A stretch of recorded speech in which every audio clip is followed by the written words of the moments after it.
కావలిపట్నంలో అంగన్వాడీల ఆందోళన కొనసాగుతుంది. ఇందులో భాగంగా 10వ రోజున గురువారం పట్టణంలో భారీ నిరసన ర్యాలీ నిర్వహించారు. జోలెపట్టి భిక్షాటన చేస్తూ ప్రభుత్వానికి వ్యతిరేకంగా నినాదాలు నిర్వహించారు. తమ డిమాండ్లు నెరవేరేదాకా సమ్మెను విరమించేదే లేదని వారు స్పష్టం చేశారు. అంగన్వాడీల నిరవధిక సమ్మె రాష్ట్ర వ్యాప్తంగా కొనసాగుతుంది. రాష్ట్రంలోని అన్ని ప్రాంతాల్లో అంగన్వాడీ సెంటర్లను మూసివేసిన అంగన్వాడీ టీచర్లు వర్కర్ల ఆందోళన కార్యక్రమాలు నిర్వహిస్తున్నారు. కావలిపట్నంలో కూడా నిరసన కార్యక్రమాలు కొనసాగుతూనే ఉన్నాయి. 10వ రోజైన గురువారం అంగన్వాడీలు పట్టణంలో భారీ ర్యాలీ నిర్వహించారు. జోలెపట్టి వినూత్నంగా భిక్షాటన చేశారు. తమ డిమాండ్లు పరిష్కారమయ్యే వరకు సమ్మెను విరమించేదే లేదని ఈ సందర్భంగా వారు స్పష్టం చేశారు. ఈ రోజుకి 10వ రోజు మేము సమ్మె చేస్తూ ఉన్నాం. మేమేమి అన్యాయమైనటువంటి కోరికలు మేమేమి కోరడం లేదు, అన్నగారిని న్యాయమైనటువంటి కోరికలు కోరుతూ ఉన్నాం. మా కష్టానికి తగినటువంటి ఫలితం ఇవ్వమని మేము అడుగుతూ ఉన్నాం.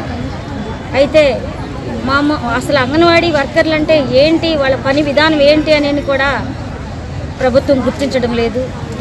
మేము చేస్తున్నటువంటి పనికి తగినటువంటి వేతనం 26,000 మాకు ఇవ్వాలని మేము అడుగుతున్నాం.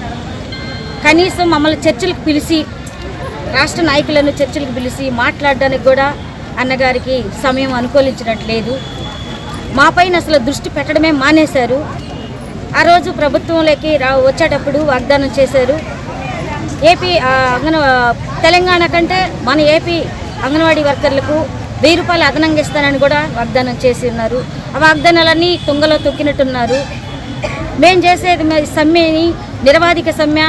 మేము ఎంతగానో బాధలతో, ఆకలి కడుపు మంటతో మేము అడుగుతూ ఉన్నాము. ఈరోజు జగనన్న గారు పుట్టినరోజు వేడుకలు జరుపుకుంటూ ఉన్నారు. అయితే మేము అక్కా చెల్లెళ్ళమి, మా అక్కా చెల్లెళ్ళు అన్న జగనన్న గారు, మేము అక్కా చెల్లెళ్ళమి ఈరోజు కొంగు పట్టుకొని భిక్షటన చేస్తూ ఉన్నాం. ఆ భిక్షటన అన్నగారికి కనిపించడం లేదా అని మేము ప్రశ్నిస్తూ ఉన్నాం.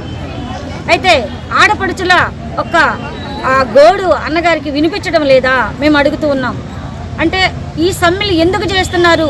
వాళ్ళు కష్టపడితేనే కదా వాళ్ళ కనీస వేతనం అడుగుతున్నారని ఒక్కసారైనా మా వైపు చూడాలని జగనన్న గారికి మేము విజ్ఞప్తి చేస్తూ ఉన్నాం.